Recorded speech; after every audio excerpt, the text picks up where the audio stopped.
तो वो उसमें कॉलोनियां काटेगी, प्लॉट काटेगी। ये बहुत गलत सोच है।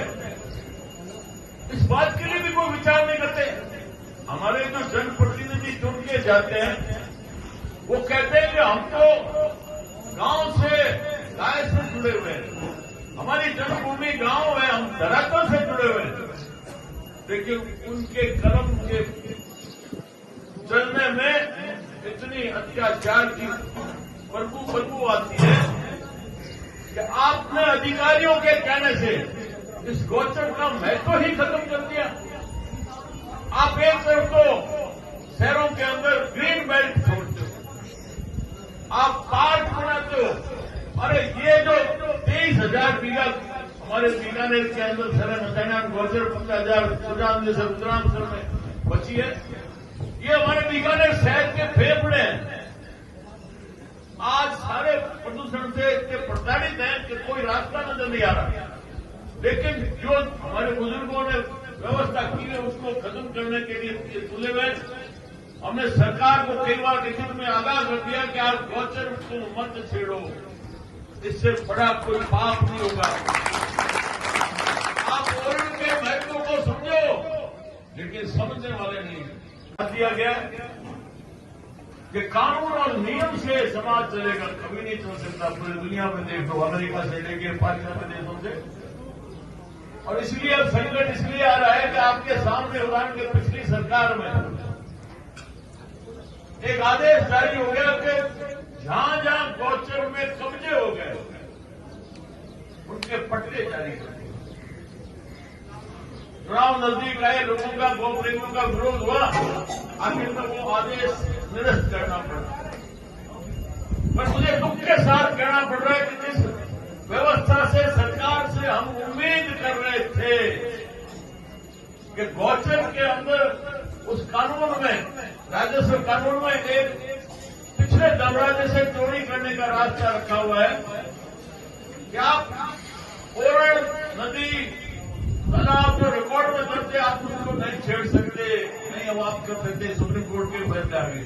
लेकिन गौचर की भूमि को देवी देवताओं के नाम से दूध की धार देके ओरण की व्यवस्था की। हमारे लिए सब तालाब नदियां सब इस प्रकार से व्यवस्था की कि समाज एक सही दिशा देता रहे और निस्वार्थ भाव से सेवा करता रहे। गौचर की व्यवस्था तो हमारे बुजुर्गों ने कर दी और अब जो समय आया है जिसमें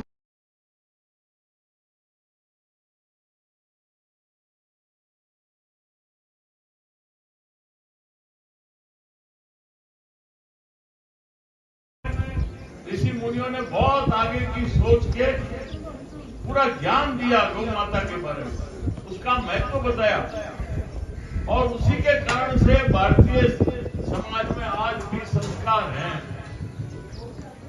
उन्होंने बहुत आगे की सोच के कि ये गाय बचेगी।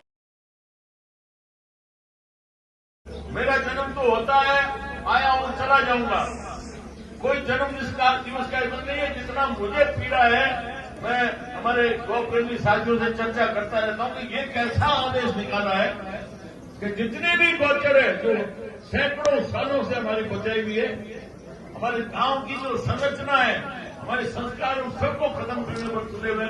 इसलिए हमें खड़ा होना पड़ेगा। आप ये सोच लो कि ये अंग्रेज फिर आ गए जो हमारी संस्कृति को, परंपरा को, समाज को नाश करने में लगे हुए। इन अंग्रेजों के तथाकथित अंग्रेजों के खिलाफ खड़े हो जाओ, मन बढ़ा लो। जाना तो पक्का है, कोई अमर नहीं हुआ है, लेकिन गाय के नाम पर जाओगे तो अमर हो जाओगे। इसलिए भाइयों, आप पधारे हैं, ये गाय का महत्व है तो आज हमें एक चाहिए लाता है। आज कहीं भी कोई इकट्ठा नहीं हो रहा, मिल नहीं रहा, ऐसी हमारी पाश्चात्य संस्कृति का असर हुआ है। कोई पड़ोसी को जानता नहीं, किसी कॉलोनी में चले जाओ आपको मकान का पता नहीं मिलेगा, चौथे मकान वाले को जानते नहीं है।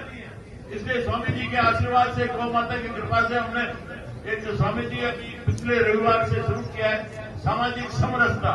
तो हम मोहल्ले वाले कम से कम आपस में रविवार आधे घंटे मिले, जान पहचान हो, दुख सुख में हम आगे आए।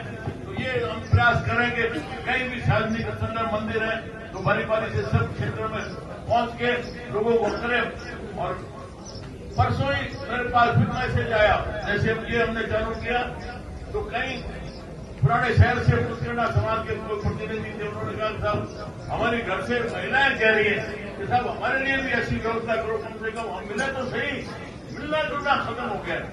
तो ये सारा हमारा प्रयास होना चाहिए कि सबको हमें देखना है, सरकार के भरोसे कुछ नहीं होगा। जो सरकार के भरोसे वो घोड़ा आदमी आज तक वानी व्यवस्था को बर्बाद किया है, तो ये हमने किया है। स्वामी जी के आशीर्वाद से हमारे सोमगिरी जी महाराज का बहुत विशेष मेरे पर ऐसा स्नेह था, आशीर्वाद था, तो गीता का महत्व अपने